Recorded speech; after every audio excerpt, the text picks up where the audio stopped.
অধিনায়ক বদলেও ভাগ্য বদল হয়নি রাজশাহীর। চট্টগ্রামের কাছে হারল ১১১ রানে। রোমাঞ্চ ছড়ানো প্রথম ম্যাচে সিলেটকে ৬ উইকেটে হারিয়েছে ঢাকা।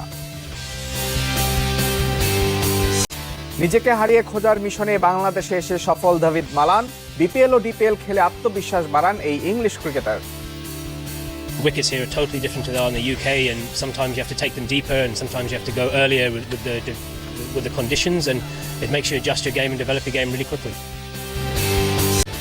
গঠনতন্ত্র সংশোধন নিয়ে ক্লাবগুলোর আন্দোলনের প্রেক্ষিতে জরুরি সভা ডাকতে যাচ্ছেন বিসিবি সভাপতি। থাকবে স্ট্যান্ডিং কমিটির দায়িত্ব বন্টনের বিষয়ও।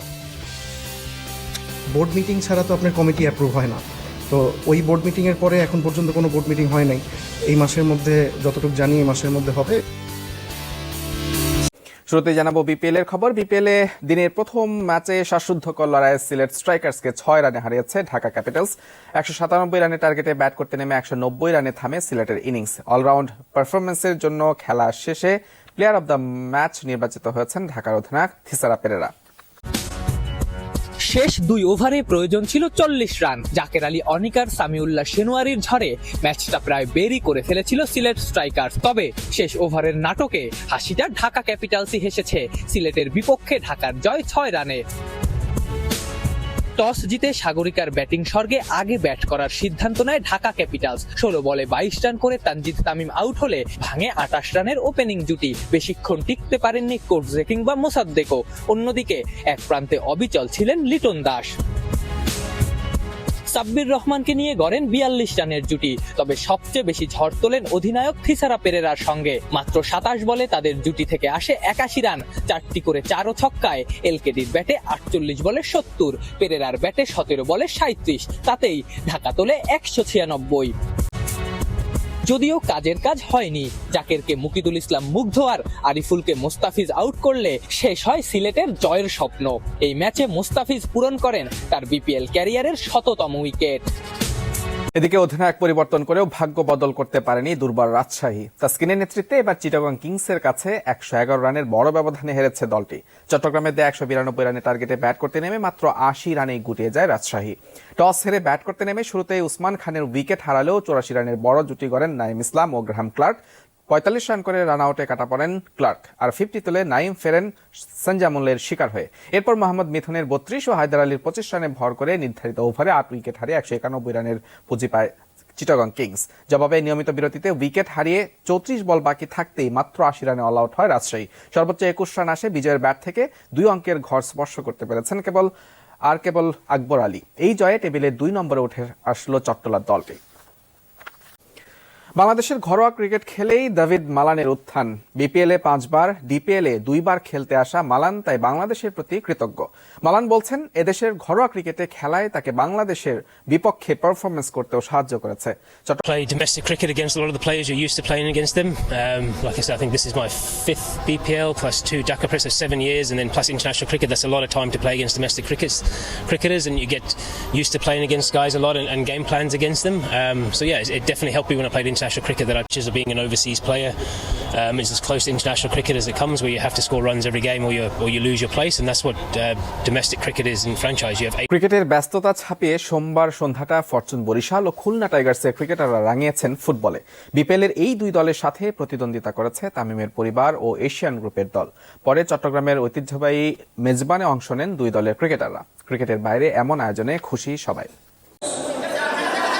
ফুটবল মাঠে প্রতিদ্বন্দ্বিতা করছে বিপিএল এর দল ফরচুন বরিশাল ও খুলনা টাইগার্সের ক্রিকেটাররা। কি ভাবছেন? ভুল শুনেছেন? না, সোমবার বিপিএল এই ২ দলের কোনো খেলা না থাকায় তামিম মুশফিক, রিয়াদ মিরাজ, রুবেল তাইজুলরা মেতে উঠেন ফুটবলে। চট্টগ্রামের বায়েজিতে এশিয়ান স্পোর্টস কমপ্লেক্সে আয়োজিত এক প্রীতি টুর্নামেন্টে এই ২ দলের সাথে তামিম ইকবাল খানের পরিবার ও এশিয়ান গ্রুপের একটি দলও অংশ নেয়। এমন আয়োজনে খুশি সবাই। আমরা খুব মজা করে একটা টুর্নামেন্ট খেলছি, যেটাতে হোম টিম জিতছে। সো আমরা হ্যাপি, বাট উইনিং লুজিং এর চেয়ে ইম্পর্টেন্ট হলো যে একটা রিক্রিয়েশন হয়েছে প্লেয়ারদের outside of cricket. That was more important. আমরা সবাই এনজয় করেছি, আর ক্রিকেটের বাইরে যদি এরকম একটা বিনোদন থাকে সবাই মাইন্ড ফ্রেশটা খুব ভালো হয়। সো আশা করি যে আমাদের আজকের এই মাইন্ড ফ্রেশটা খুব কাজে লাগবে। পরে সকলে মিলিত হন চট্টগ্রামের ঐতিহ্যবাহী মেজবানের আয়োজনে। কালা ভুনা, ছোলার ডাল সহ নানা পদের মুখরোচক খাবারে তৃপ্তির ঢেকুর তোলেন নাসুম হৃদয় শান্তরা। আমি আসলে নর্মালি মানে বিফ খুব বেশি খাই না, বাট এরকম মেজবান এরকম ট্রেডিশনাল খুবই কম পাওয়া যায়। তো আলহামদুলিল্লাহ খুবই টেস্টি ছিল এবং সবাই অনেক এনজয় করেছে। স্পেশালভাবে আমরা যেটা খেয়ে থাকি মেজবানি, যেটা চট্টগ্রামের বিখ্যাত। আর সত্যি কথা বলতে এখানে রান্না হয়েছে এবং আমাদের জন্যই আয়োজন করা হয়েছে এত সুন্দর একটা এনভায়রনমেন্ট। প্লেয়াররা আমরা সবসময় ক্রিকেটের মধ্যে থাকি, বাড়তি একটা প্রেশার তো থাকে, বাট এরকম একটা সময় কাটালাম। চট্টগ্রামে খেলতে আসা জাতীয় দল ও বিদেশি খেলোয়াড়দের একটু বিনোদন দিতেই ব্যতিক্রমধর্মী এই আয়োজন বলছেন আয়োজকরা। তারা প্রায় 100 জন আসছে দুই টিম থেকে, যেন এই টুর্নামেন্টটা এই মেজবানের খাওয়াটা স্পেশালি মেজবানের জন্য তারা খুব এক্সাইটেড, কারণ তারা অ্যাকচুয়াল মেজবানটা কিন্তু তারা খেতে পারে না, তারা রেস্টুরেন্টে খায়, বাট ওইটার সাথে আমাদের অ্যাকচুয়াল মেজবানের অনেক ডিফারেন্স আছে। সিসিডিএম এর ক্লাব কর্মকর্তাদের আন্দোলন, স্ট্যান্ডিং কমিটির দায়িত্ব বন্টন, এই দুই ইস্যুর সমাধান খুঁজতে দ্রুত জরুরি সভা ডাকবেন বিসিবি সভাপতি ফারুক আহমেদ। ক্লাব কর্মকর্তারা বিসিবির গঠনতন্ত্র সংশোধন কমিটির প্রধান নাজমুল আবেদিন ফাহিমের পদত্যাগ চেয়ে যে স্মারকলিপি জমা দিয়েছে তা নিয়ে বিসিবি প্রতিক্রিয়া হয়তো জানা যাবে সেই সভা শেষেই।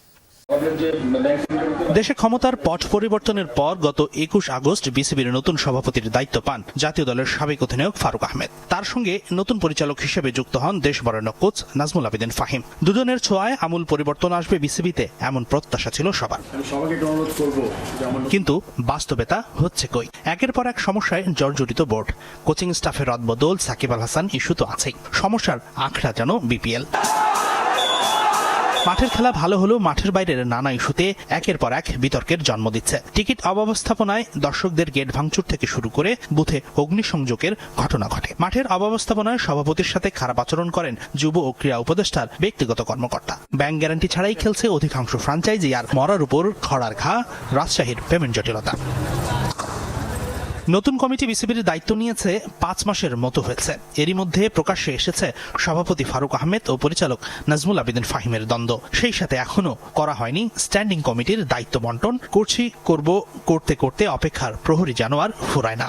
গত বোর্ড মিটিং এর পরে একটা প্রস্তাবিত আপনার কমিটি দিয়েছিল আমাদেরকে, ফারুক ভাই সবাইকে বলেছিল যে এটা আমাদেরকে দেখে একটু বিবেচনা করে ওনাকে জানাতে বলেছে। তো বোর্ড মিটিং ছাড়া তো আপনার কমিটি অ্যাপ্রুভ হয় না। তো ওই বোর্ড মিটিং এর পরে এখন পর্যন্ত কোনো বোর্ড মিটিং হয় নাই। এই মাসের মধ্যে যতটুকু জানি এই মাসের মধ্যে হবে, এই বোর্ড মিটিংয়ে দিয়ে দেওয়া উচিত।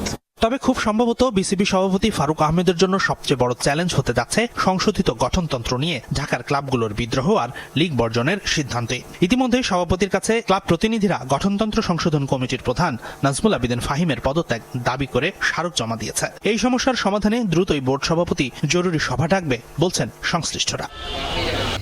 বিপিএল এর মাঝপথে অধিনায়ক পাল্টানো নতুন কিছু নয়, অতীতেও এমন হয়েছে, হলো এবারও। এনামুল হককে সরিয়ে তাসকিন আহমেদের কাঁধে অধিনায়কের দায়িত্ব তুলে দেওয়ার সিদ্ধান্ত নিয়েছে দুর্বার রাজশাহী।